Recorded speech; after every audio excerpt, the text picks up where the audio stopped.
আমরা হাতে হাত ধরে একসাথে কাজ করব। তবে শুধু 11 আসনের জন্য নয়, আমরা বাংলাদেশের 56,000 বর্গমাইলের প্রতি ইঞ্চি মানুষ আর 18 কোটি মানুষের প্রত্যেকের হকের উপরে আমরা পাহারাদারি করব ইনশাআল্লাহ। কারো সাথে আমরা বেইনসাফি করব না।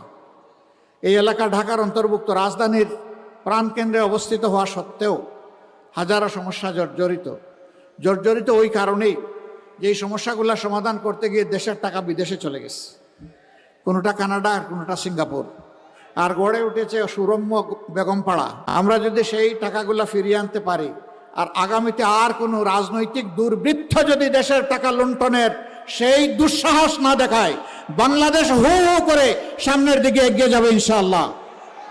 এই জাতির ভাগ্য বদলের জন্য 5টি বছর আমরা মনে করি যথেষ্ট।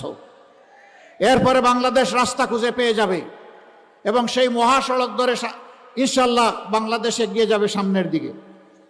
আমরা আপনাদেরকে ওরকম কোনো আশ্বাস দেব না, এখানে যেটা আছে তাই দিব, যেটা নাই ওটা অন্যভাবে বলবো, এগুলা নাই।